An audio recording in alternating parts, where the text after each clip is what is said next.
Hello and welcome to the Blockchain Noise podcast. Today we'll be looking at the Bitcoin whitepaper. To download the whitepaper and follow along, you can head to blockchainnoise.com/Bitcoin. That's blockchainnoise.com/Bitcoin. If you'd like to know when we release a new episode of the podcast and to have a say in what projects we cover in future episodes, please join our Telegram community at blockchainnoise.com/Telegram. That's blockchainnoise.com/Telegram. Bitcoin, a peer-to-peer electronic cash system. Abstract. A purely peer-to-peer version of electronic cash would allow online payments to be sent directly from one party to another without going through a financial institution. Digital signatures provide part of the solution, but the main benefits are lost if a trusted third party is still required to prevent double spending. We propose a solution to the double spending problem using a peer-to-peer network.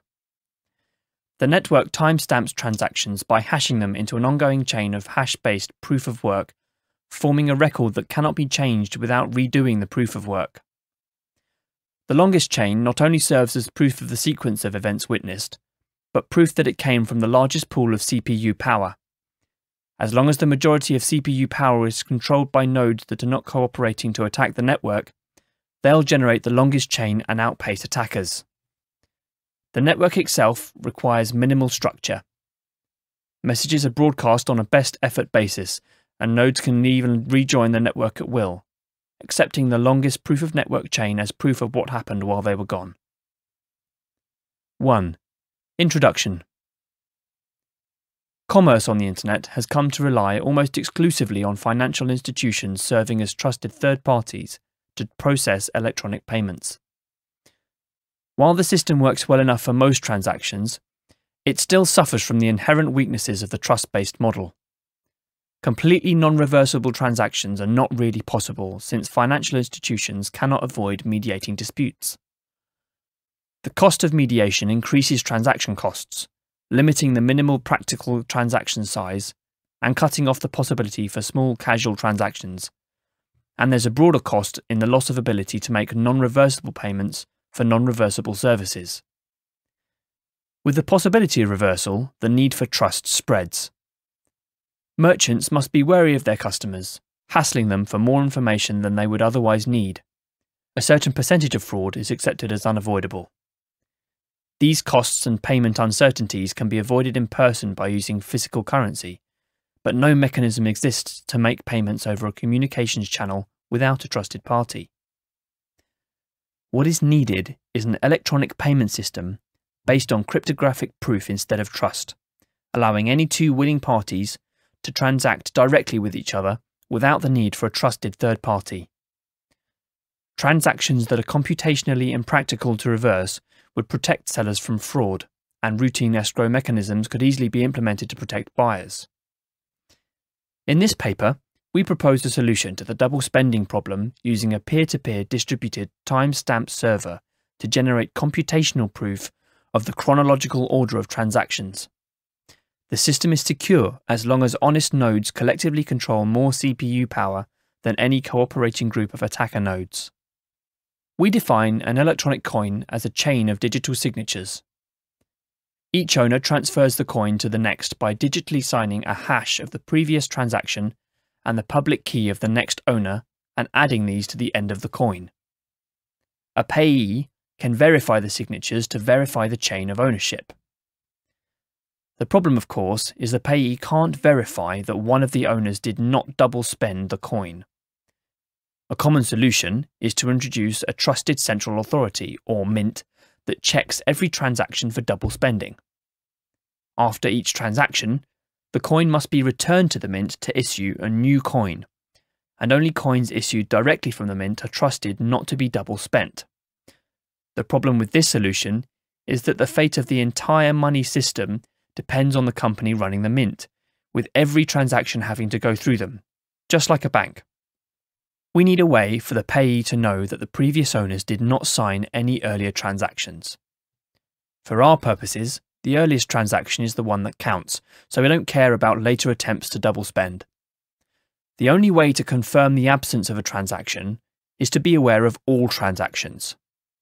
In the mint-based model, the mint was aware of all transactions and decided which arrived first. To accomplish this without a trusted party, transactions must be publicly announced, and we need a system for participants to agree on a single history of the order in which they were received. The payee needs proof that at the time of each transaction, the majority of nodes agreed it was the first received. 3. Timestamp server. The solution we propose begins with a timestamp server. A timestamp server works by taking a hash of a block of items to be timestamped and widely publishing the hash, such as in a newspaper or Usenet post. The timestamp proves that the data must have existed at the time, obviously, in order to get into the hash. Each timestamp includes the previous timestamp in its hash, forming a chain, with each additional timestamp reinforcing the ones before it. 4. Proof of work. To implement a distributed timestamp server on a peer-to-peer basis, we will need to use a proof of work system similar to Adam Back's Hashcash, rather than newspaper or Usenet posts. The proof of work involves scanning for a value that, when hashed, such as with SHA-256, the hash begins with a number of 0 bits. The average work required is exponential in the number of 0 bits required and can be verified by executing a single hash. For our timestamp network, we implement the proof of work by incrementing a nonce in the block until a value is found that gives the block's hash the required 0 bits. Once the CPU effort has been expended to make it satisfy the proof of work, the block cannot be changed without redoing the work. As later blocks are chained after it, the work to change the block would include redoing all the blocks after it. The proof of work also solves the problem of determining representation in majority decision-making. If the majority were based on one IP address, one vote, it could be subverted by anyone able to allocate many IPs. Proof of work is essentially one CPU, one vote. The majority decision is represented by the longest chain, which has the greatest proof of work effort invested in it. If a majority of CPU power is controlled by honest nodes, the honest chain will grow the fastest and outpace any competing chains. To modify a passed block, an attacker would have to redo the proof of work of the block and all the blocks after it, and then catch up with and surpass the work of the honest nodes. We will show later that the probability of a slower attacker catching up diminishes exponentially as subsequent blocks are added. To compensate for increasing hardware speed and varying interest in running nodes over time, the proof of work difficulty is determined by a moving average targeting an average number of blocks per hour. If they're generated too fast, the difficulty increases. 5. Network. The steps to run the network are as follows. 1. New transactions are broadcast to all nodes. 2. Each node collects new transactions into a block. 3. Each node works on finding a difficult proof of work for its block. 4. When a node finds a proof of work, it broadcasts the block to all nodes. 5. Nodes accept the block only if all transactions in it are valid and not already spent. 6. Nodes express their acceptance of the block by working on creating the next block in the chain, using the hash of the accepted block as the previous hash. Nodes always consider the longest chain to be the correct one and will keep working on extending it. If two nodes broadcast different versions of the next block simultaneously, some nodes may receive one or the other first. In that case, they work on the first one they received, but save the other branch in case it becomes longer. The tie will be broken when the next proof of work is found and one branch becomes longer. The nodes that were working on the other branch will then switch to the longer one. New transaction broadcasts do not necessarily need to reach all nodes. As long as they can reach many nodes, they will get into a block before long. Block broadcasts are also tolerant of dropped messages. If a node does not receive a block, it will request it when it receives the next block and realize it missed one. 6. Incentive. By convention, the first transaction in a block is a special transaction that starts a new coin owned by the creator of the block. This adds an incentive for nodes to support the network, and provides a way to initially distribute coins into circulation since there's no central authority to issue them. The steady addition of a constant of amount of new coins is analogous to gold miners expending resources to add gold into circulation. In our case, it is CPU time and electricity that is expended. The incentive can also be funded with transaction fees. If the output value of a transaction is less than its input value, the difference is a transaction fee that is added to the incentive value of the block containing the transaction.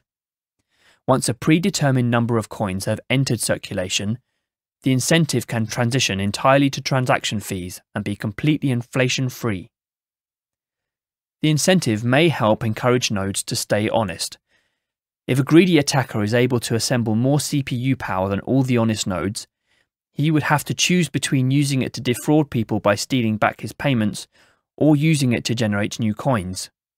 He ought to find it more profitable to play by the rules, such rules that favour him with more new coins than everyone else combined, than to undermine the system and the validity of his own wealth. 7. Reclaiming disk space. Once the latest transaction in a coin is buried under enough blocks, the spent transactions before it can be discarded to save space. To facilitate this without breaking the block's hash, transactions are hashed in a Merkle tree, with only the root included in the block's hash. Old blocks can then be compacted by stubbing off branches of the tree. The interior hashes do not need to be stored. A block header with no transactions would be about 80 bytes. If we suppose blocks are generated every 10 minutes, 80 bytes times 6 times 24 times 365 equals 4.2 megabytes per year. With computer systems typically selling with 2 gigabytes of RAM as of 2008, and Moore's law predicting current growth of 1.2 gigabytes per year, storage should not be a problem even if the block headers must be kept in memory. 8. Simplified payment verification. It is possible to verify payments without running a full network node. A user only needs to keep a copy of the block headers of the longest proof-of-work chain, which he can get by querying network nodes until he is convinced that he has the longest chain, and obtain the Merkle branch linking the transaction to the block it's timestamped in. He can't check the transaction for himself, but by linking it to a place in the chain, he can see that a network node has accepted it, and blocks added after it further confirm the network has accepted it. As such, the verification is reliable as long as honest nodes control the network, but is more vulnerable if the network is overpowered by an attacker. While network nodes can verify transactions for themselves, the simplified method can be fooled by an attacker's fabricated transactions for as long as the attacker can continue to overpower the network. One strategy to protect against this would be to accept alerts from network nodes when they detect an invalid block, prompting the user's software to download the full block and alerted transactions to confirm the inconsistency. Businesses that receive frequent payments will probably still want to run their own nodes for more independent security and quicker verification. 9. Combining and splitting value. Although it would be possible to handle coins individually, it would be unwieldy to make a separate transaction for every cent in a transfer. To allow value to be split and combined, transactions contain multiple inputs and outputs. Normally, there will either be a single input from a larger previous transaction or multiple inputs combining smaller amounts, and at most 2 outputs, one for the payment and one returning the change, if any, back to the sender. It should be noted that fan-out, where a transaction depends on several transactions, and those transactions depend on many more, is not a problem here. There is never the need to extract a complete standalone copy of a transaction's history. 10. Privacy. The traditional banking model achieves a level of privacy by limiting access to information to the parties involved and the trusted third party. The necessity to announce all transactions publicly precludes this method, but privacy can still be maintained by breaking the flow of information in another place, by keeping public keys anonymous. The public can see that someone is sending an amount to someone else but without information linking the transaction to anyone. This is similar to the level of information released by stock exchanges, where the time and size of individual trades, the tape, is made public, but without telling who the parties were. As an additional firewall, a new key pair should be used for each transaction to keep them from being linked to a common owner. Some linking is still unavoidable with multi-input transactions, which necessarily reveal that their inputs are owned by the same owner. The risk is that if the owner of a key is revealed, linking could reveal other transactions that belonged to the same owner. 11. Calculations. We consider the scenario of an attacker trying to generate an alternate chain faster than the honest chain. Even if this is accomplished, it does not throw the system open to arbitrary changes, such as creating value out of thin air or taking more money that never belonged to the attacker. Nodes are not going to accept an invalid transaction as payment, and honest nodes will never accept a block containing them. An attacker can only try to change one of his own transactions to take back money he recently spent. The race between the honest chain and an attacker chain can be characterized as a binomial random walk. The success event is the honest chain being extended by one block, increasing its lead by +1, and the failure event is the attacker's chain be extended by one block, reducing the gap by -1. The probability of an attacker catching up from a given deficit is analogous to a gambler's ruin problem. Suppose a gambler with unlimited credit starts with a deficit and plays potentially an infinite number of trials to try to reach break-even. We can calculate the probability he ever reaches break-even, or that an attacker ever catches up with the honest chain as follows. P equals probability an honest node finds the next block. Q equals probability the attacker finds the next block. QZ equals probability the attacker will ever catch up from Z blocks behind. QZ equals, brackets, first line 1 if P is smaller or less than Q, second line, Q over P all to the power of Z if P is greater than Q. Given our assumption that P is greater than Q, the probability drops exponentially as the number of blocks the attacker has to catch up with increases. With the odds against him, if he doesn't make a lucky lunge forward early on, his chances become vanishingly small as he falls further behind. We now consider how long the recipient of a new transaction needs to wait before being sufficiently certain the sender can't change the transaction. We assume the sender is an attacker who wants to make the recipient believe he paid him for a while, then switch it to pay back to himself after some time has passed. The receiver will be alerted when that happens, but the sender hopes it will be too late. The receiver generates a new key pair and gives the public key to the sender shortly before signing.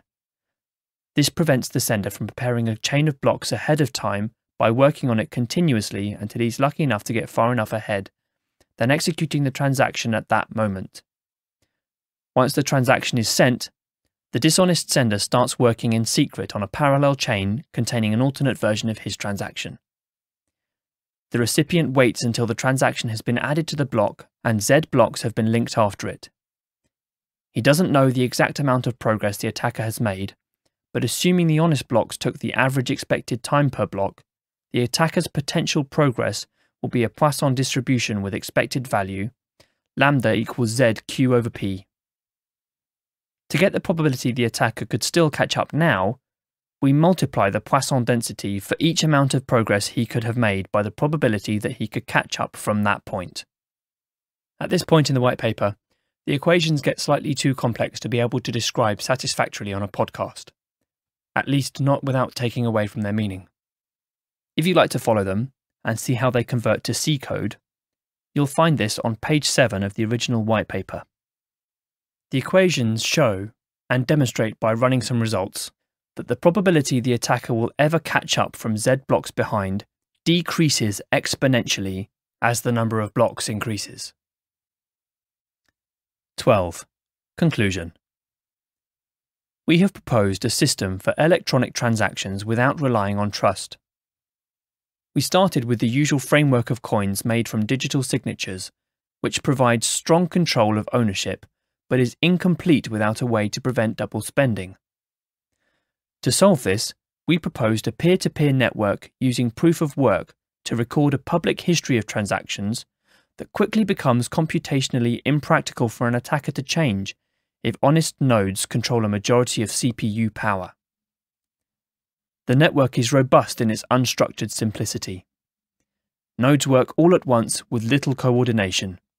They do not need to be identified, since messages are not routed to any particular place and only need to be delivered on a best effort basis.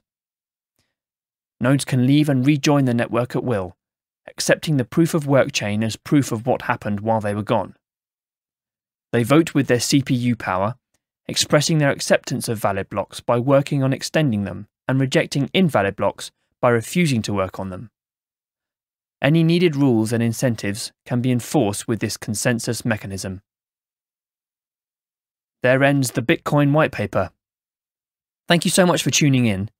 If you've enjoyed this episode, make sure to join our Telegram community, where you can have a say in what projects we cover in future episodes. Head over to blockchainnoise.com/Telegram. That's blockchainnoise.com/Telegram. See you next time.